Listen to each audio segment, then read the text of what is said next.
आपको विकास अगर नहीं दिखाई पड़ रहा है तो मेरा दुर्भाग्य है। अगर आपको विकास नहीं दिखाई पड़ रहा है, कैसरगंज विधानसभा लोकसभा के अंदर विकास नहीं दिखाई पड़ रहा है तो मेरा दुर्भाग्य है। आप सांसद रहे हैं, क्या लगता है कैसरगंज के इस बार चुनावी मुद्दे क्या होने वाले, किन मुद्दों पे चुनाव होगा कैसरगंज? कैसरगंज का चुनावी मुद्दा होगा ब्रजभूषण सिंह, कोई मुद्दा नहीं है। नेताजी राजभर जी ने कहा है कि नेता जितने होते हैं वो दो मुंहा सांप होते हैं, आपका क्या नजर? वो अपने लिए बोला है। जैसे कि दो प्रदेशों में आज मतदान चल रहा है, राहुल गांधी ने ट्वीट करके लिखा है कि कांग्रेस की आंधी आने वाली है, तूफान चल रहा है। अब एक कहावत है गांव के अंदर, नौवा रे नौवा कितना बार तो सामने आ जाएगा। अब तो समय आ गया है, अब तो बस गिनती की प्रतीक्षा करनी है। सांसद जी, मायावती ने ट्वीट किया है, कहा है जहां जहां चुनाव हो रहा है वहां भारतीय जनता पार्टी जीत जाए, लेकिन कांग्रेस को हम लोग नहीं जीतने देंगे। क्या मायावती भी टीम बनकर काम कर रही है बीजेपी की? नहीं, मैंने तो ना ये बयान सुना है, आपके माध्यम से ही मैं इस बात को सुन रहा हूं, क्योंकि मायावती ने अगर ये बयान दिया है तो कुछ सोच समझ करके दिया होगा। जो उनका मतदाता है, जो उनका मतलब परंपरागत मतदाता है, उसको बना करके रखना चाहती है। स्वामी प्रसाद मौर्य ने मां लक्ष्मी का अपमान किया, क्या कहेंगे?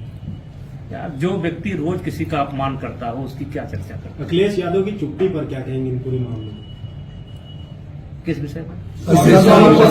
स्वामी प्रसाद मौर्य के विरुद्ध बयान आते रहते हैं। अखिलेश यादव कुछ नहीं बोलता है और अखिलेश यादव कुछ नहीं करते हैं। हालांकि कोई और मामला होता है तो कुछ घंटों में ही उनका ट्वीट आ जाता है, लेकिन जब स्वामी प्रसाद मौर्य ऐसी बयानबाजी करते हैं तो वो चुप्पी साधे रहते हैं। अगर समर्थन करते हैं तो उनका नुकसान होगा। नेताजी भीम आर्मी के राष्ट्रीय सांसद जी, पहले राम पर, फिर रामायण पर, फिर ब्राह्मण पर और अब मां लक्ष्मी पर स्वामी प्रसाद मौर्य लगातार बयानबाजी कर रहे हैं, लेकिन अखिलेश यादव जो कि उन्हीं के पार्टी के बड़े नेता हैं, पूर्व सीएम भी हैं, वो पूरी तरह से चुप्पी साधे बैठे हुए हैं और पद भी बांटते जा रहे हैं। पहले राष्ट्रीय महासचिव, देखिए, ये देश जो है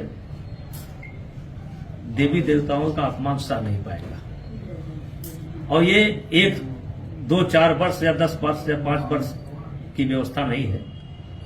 एक पुरानी व्यवस्था है, सनातन व्यवस्था है, और देश के बहुसंख्यक लोगों की आस्था है।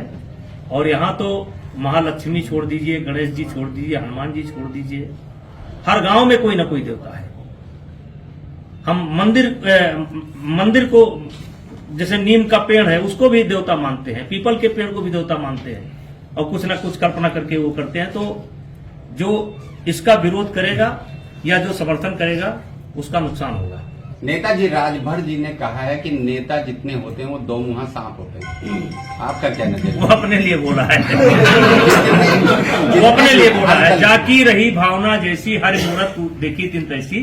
जो जिसका विचार होता है वही व्यक्त करता है। उन्होंने जो बोला है ये सब स्वयं अपने लिए उन्होंने। जिस तरीके से आम आदमी पार्टी के नेता ने प्रधानमंत्री के खिलाफ अपशब्द का प्रयोग किया, चुनाव आयोग ने नोटिस दिया है, इसको किस तरीके से आप देख रहे हैं?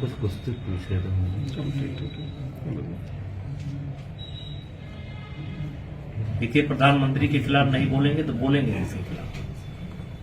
वो झूठ बोल बोल करके दिल्ली जैसे राज्य का मुख्यमंत्री हो गया।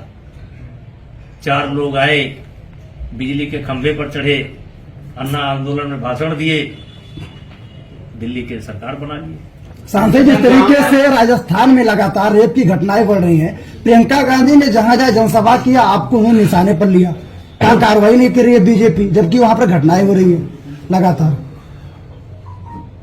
देखिए, प्रियंका गांधी को गुमराह किया गया, उन्हें सच्चाई बताई नहीं गई, वो भी जंतर मंतर पर आ गई। और मैंने पहले कह रखा है कि जब उनको पूरी सच्चाई मालूम होगी तो उनको बहुत तकलीफ होगी। सांसद जी, जिस तरीके से आपको सुप्रीम कोर्ट में पार्टी बनाया गया है विश्वविद्यालय स्थापना को लेकर गोंडा में, इसको लेकर क्या कहेंगे आप? आप ही नहीं, दोनों सांसद, सातों विधायक, 17 लोगों को पार्टी बनाया गया है।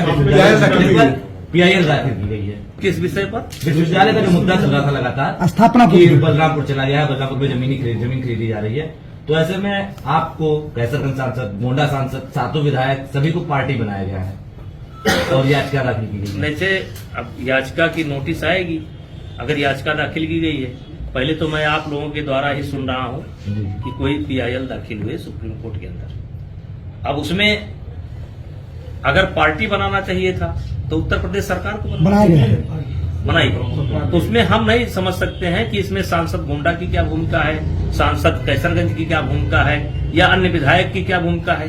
ये तो सीधे सीधे सरकार से संबंधित प्रकरण है, तो हम लोगों का तो कोई रोल है नहीं।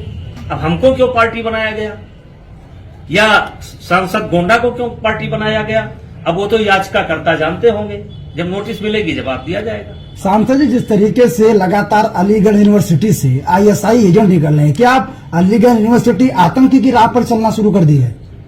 अलीगढ़ यूनिवर्सिटी हर बात छोड़िए जाए। सांसद जी, आपने अभी कहा कि 11 महीने से डिस्टर्बेंस चल रहा है कुश्ती में, और बस ये एक जानना चाहेंगे कि आपको क्या लगता है कि ये डिस्टर्बेंस संक्रमण काल कब खत्म होगा खेल से? देखिए, गेंद सुप्रीम कोर्ट के पाले में है और शायद 27 तारीख को उसमें डेट पड़ी हुई है। चुनाव होना है, सुप्रीम कोर्ट ने चुनाव पर रोक लगा दी थी, फिर जो है चंडीगढ़ हरियाणा हाई कोर्ट ने रोक लगा दी। अब सारे मामले 27 तारीख को हैं और हमको लगता है कि 27 तारीख को ही हो जाना चाहिए या एक आध तारीख और पड़ेगी। हमको लगता है कि अब निस्तारण का समय आ गया है। क्या जो ऐसा आएगा निर्णय, तो क्या जो प्रत्याशी आपके हैं संजय सिंह, क्या दोबारा मैदान में उतरेंगे? नहीं, देखिए सुप्रीम कोर्ट की, अब देखिए एक तो कोर्ट क्या निर्णय देता है, कोर्ट का निर्णय मानना पड़ेगा, लेकिन केवल मतदान अब बाकी है और सारी प्रक्रिया पूरी हो चुकी है। और आज तक जो रहा है, जहां से स्टे होता है उसी के आगे बढ़ता है। अगर उसी के आगे बढ़ेगा तो संजय सिंह ही जीतेंगे, दूसरा कोई नहीं जीतेगा। कुश्ती खेल को गांव से शुरू हुआ खेल बताया गया, ऐसे में कुछ गांव आपने गोद लिए थे, उनका क्या हाल है, कितना विकास वहां पर हो पाया? किस बात के लिए? 2024 का चुनाव नजदीक आ रहा है, आपने बहुत क्लियर कर रखा कि कैसरगंज से आप चुनाव लड़ने जा रहे हैं। एकदम। आप सांसद रहे हैं, क्या लगता है कैसरगंज के इस बार चुनावी मुद्दे क्या होने वाले, किन मुद्दों पे चुनाव होगा कैसरगंज? कैसरगंज का चुनावी मुद्दा होगा ब्रजभूषण सिंह, कोई मुद्दा नहीं है।